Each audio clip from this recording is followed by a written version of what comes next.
All right, the Eagles proved again who's the top dog in the NFC with their win over Dallas. Defense obviously had some problems, and Jalen Hurts looks a little hurt. Are things as sunny in Philadelphia as they seem right now? Well, listen, Jalen is hurt, and I thought he was good, not great in that game, but because he was injured, you give him a great grade because he fought through it. And I think Philly is an imperfect team, not because of Jalen, but most notably because, as I said before the game, and I know I picked the Cowboys, I was wrong, but a lot of the reasons I picked the Cowboys ended up being proven out. If you can block Philly, you can cook their secondary. Just undeniably. If you the teams that right now this year, here's a stat. There have been 19 300-yard, 3-touchdown passing games in the NFL all year. There have been 19 of them. Okay? All 32 teams, all 10 weeks, 19 times a quarterback is thrown for 300 yards and 3 touchdowns within one game. Philadelphia has allowed 4 of the 19. So almost a quarter of the hands-down, holy crap, great quarterbacking performances this year have been allowed by Philly. Now, the flip side to that stat is the 15 that Philly didn't allow, those teams are 1-14.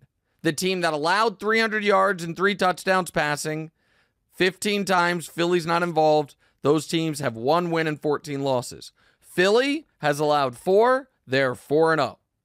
Philly is undefeated allowing these amazing passing games. The rest of the league is 1-14. Now they're allowing them way more than any other team. Philadelphia is best positioned of any team in the NFC. The Niners, we didn't see him this weekend, but last time we saw him, their quarterback was spiraling and they lost 3 straight. The Lions might not be quite ready for prime time, but I do think the Lions could block Philly. And Dallas is right there, but Philly just beat them. And now, it's going to be an uphill battle for Dallas to not have that game in Philadelphia if they were to play in the postseason. So Philly has handled its business. They are incredibly sharp in how they go for it on fourth downs, brotherly shove or not.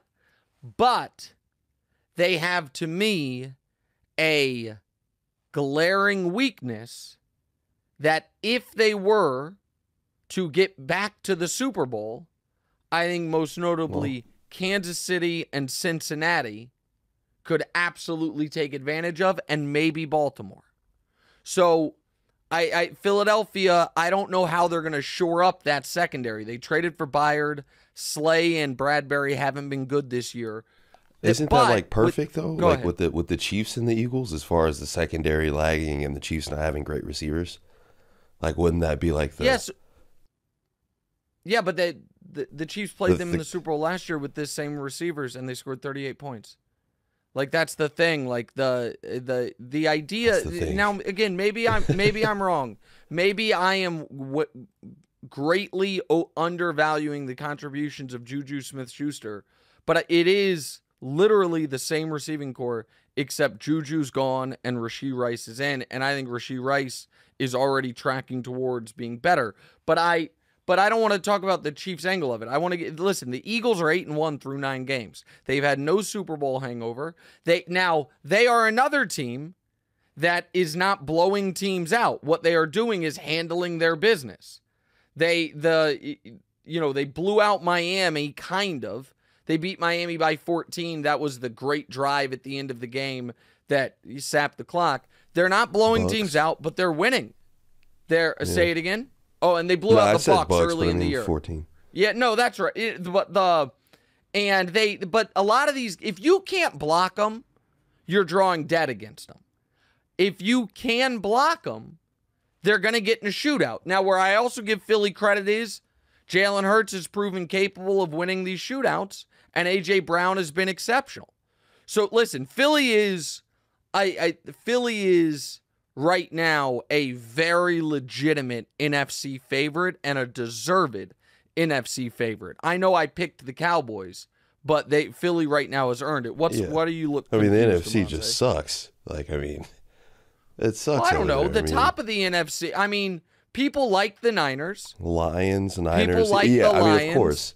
Right. And they just beat the Cowboys. I mean, the NFC's got, I think, 4 legit teams. The Seahawks have to take a bit of a step back.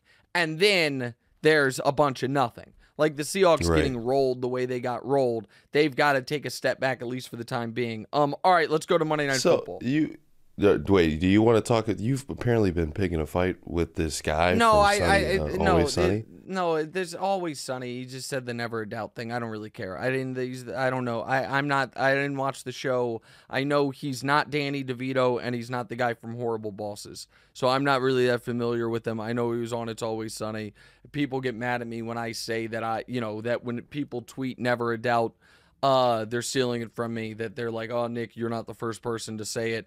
Obviously, I'm not the first person to say it. Am I the first person to really popularize it in reference to when you've won a football game that there was actually massive doubt about? Maybe I think I was, but that's neither here nor there.